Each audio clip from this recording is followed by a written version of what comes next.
So there's still home builders out there. What should we expect going forward? Let's talk about it.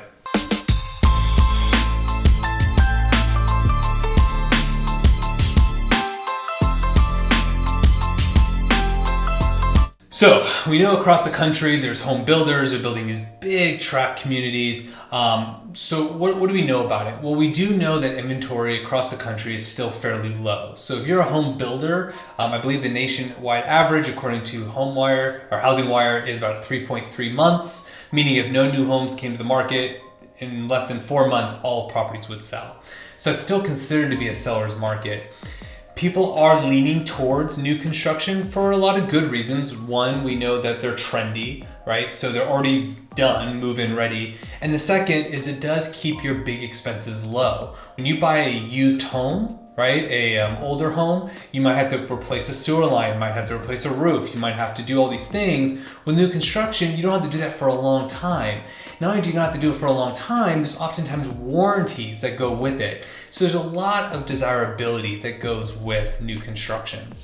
Now, here in Los Angeles, and I've talked about this in past videos, you're not gonna see that much in the new construction world, primarily because the cost to build is so expensive. So where are you gonna see the new construction? You're gonna see it at the higher price points, right? You're not really gonna see it in the Reseda or the Pacoimas of the world. You're gonna see it in the Westwoods or the Hollywood Hills, right? Where the cost of drywall, cost of plumbing, electrical, it costs the same, whether you're building it in Pacoima or you're building it in Westwood.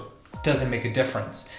We are seeing some new construction in the Porter Ranch areas, basically because there's more land out there. It's all hillside, but there's still more land, so they have the ability to build, but most of those homes are starting in the $3 million range.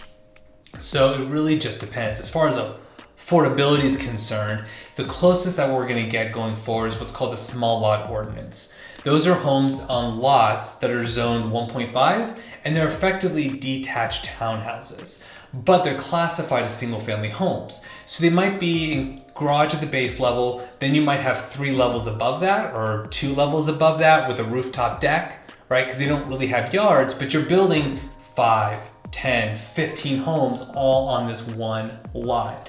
And they might resale for 1.5 to 2.5 million, which is a lot of money, no doubt, but they're gonna be in markets, in neighborhoods where new construction would normally be 3.5 to 5.5 million. So they're considered affordable by that neighborhood standard. Now, where's new construction gonna hurt? They're gonna hurt in other parts of the country, and that's just my opinion. Take Texas, for example. There's a ton of new building happening, and that really does affect the what I call resale market. So the homes that are older, because someone has to give on the price, right? So if I want top dollar for my resale home, I have to take a look and say, well, I can't be the same price as the new construction where there's 100 of them, because if I'm a buyer, I'm just gonna go there. So I have to price it accordingly.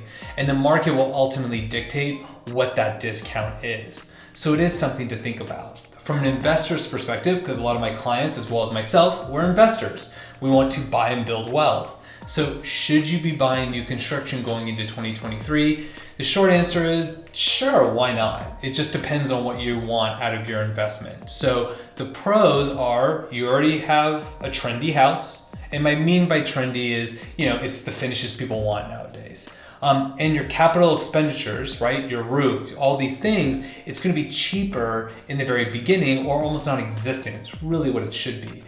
The downside is you are paying a premium, which means your cash flow is gonna be less. Not all tenants may pay a huge premium just because it's a new construction home. It's not their problem. They don't care about the roof because they wouldn't care about it in a used home.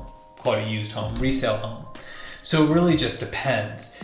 Most clients and most people I know that are buying new construction, they just like the peace of mind that everything's done and there's less maintenance in the short term and hopefully the long term run. I have other investor clients who prefer to buy the resale homes because they're like, well, I'll take the discount and I'll replace the sewer line. Once you replace the sewer line, it's usually what's called ABS, plastic piping. Once it's done, it's done. You don't have to touch it ever again. So for some people, they'd rather take the discount and go from there. So I'd love to get your thoughts on new construction. Go ahead and comment below. Do you live in a new construction home? Do you want to buy one? I'm happy to help here in Los Angeles and the surrounding areas. give me a call. I'll talk to you guys soon.